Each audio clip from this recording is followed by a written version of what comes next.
So we're here today on a beautiful day at Barbary for our next episode of Instructor Max's How to Hit series. Today we're going to be looking at probably our most requested target, the teal target.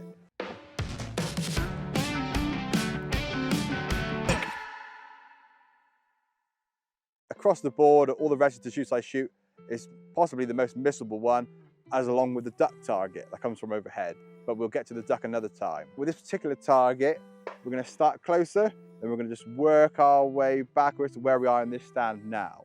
So then obviously our approach will change slightly as we come further back, but we'll talk through that as we go through it. The majority of my teal targets, we're always going to shoot them swing through. I will mix in with maintained, but it's obviously very target dependent, and then depending on how much time I've got. Obviously you can see the trap behind me. This teal is not a sort of a rising teal as such, it's just going away from us at quite a steady pace. So our hold point's not going to be too high, probably just going to be at the top of that tree line, and then we're going to watch it past us, the gun's steady, watch it past us, then we're going to overtake it before it reaches this peak. Because obviously that's probably one of the main issues why people miss, that they take too long. So by the time they get to this peak, the clay just starts to drift over and they miss over the top of the clay. So we want to kill it before it gets to its peak. So that means it beats me, I beat it, we overtake it, and then we squeeze the trigger as we come out the other side over the top of it. We've got 3 positions set up so far. We're about 10 yards from the trap here. We've got another set at 20 yards, and then the stand is about 20 to 25 yards away. So we're going to start at 10, and then we're going to shoot it as just a plain going away target. Nothing interesting. We don't have to do anything particularly special. We're just going to watch it past us, move to it, pull the trigger, easy. Pull. Pull. For this 10-yard one, my hold point was about 1 meter above the tree line, simply because we're quite close to the trap. It is quite quick at this distance, so if I start too low, I'm going to rush up and then shoot over the top of it.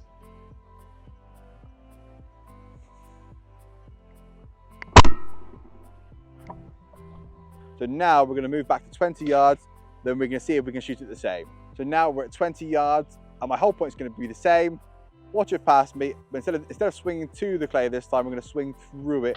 So we're going to just overtake it before it reaches this peak, then we're going to squeeze the trigger. Pull.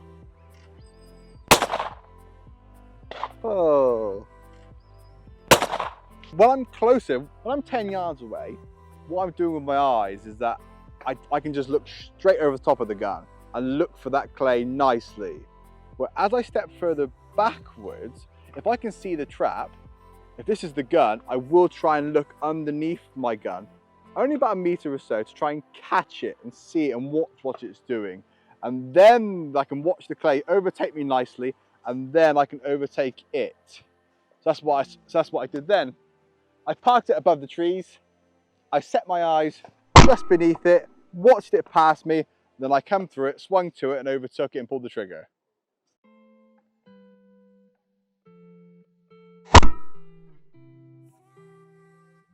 So now we're going to go back to 25 yards. So now we're at our last position, 25 yards. We're going to be in exactly the same position now. Hold point just above the top of the tree line, eyes just beneath. We're going to watch it underneath us, watch it past us. We're going to overtake it, we're going to swing through the target, and then pull the trigger just before it gets to its peak. Pull. Pull.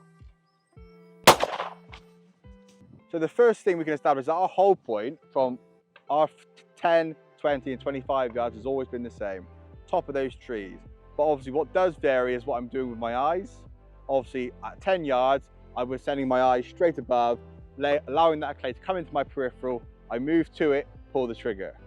I move back 10 yards, same hold point, but I can start to pick up that clay with my eyes beneath my barrel so that it softly comes past me, watch it pass me by about 1 meter, move through it, overtake it, pull the trigger as I come out the other side of it. Obviously at 25 yards, exactly the same thing, same hold point, but I'm trying to look for that clay even better now, because I have more time and more space to see it. Watch it past me, overtake it, but this time, because I'm a little bit further away, and I want to kill it a little bit sooner than its peak. So as I come through it, I will see a tiny gap out the other side of it because I'm trying to kill it earlier, so it's still under more spring. And depending on where I go, depending on the teal, sometimes I have seen quite big gaps over the top of teals, nice and early, to try and get the kill I want. Because you'll never see me trying to shoot a teal at its peak, because you start to sort of hesitate and you're not moving the gun very well, and it's obviously very slow. So I always try and kill teals under power, just so I can be nice and efficient with it and nice and clean with it. Same as always in regards to how I execute my moves.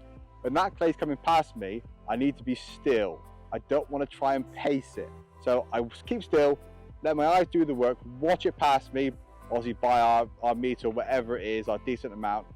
Then I go. I can't afford to start moving early, because obviously then I'm jeopardizing the quality of that move, and then that's when obviously the inconsistent moves keep coming in when you're chopping and changing that hand speed all the time. Huge thanks to Barbie Shooting School and Barbie Gun Room for lending me this beautiful Beretta 688, which we will be seeing throughout this series. So I've been Instructor Max. I really hope you enjoyed this episode of How to Hit series. Please comment and subscribe and let me know what you want to see next.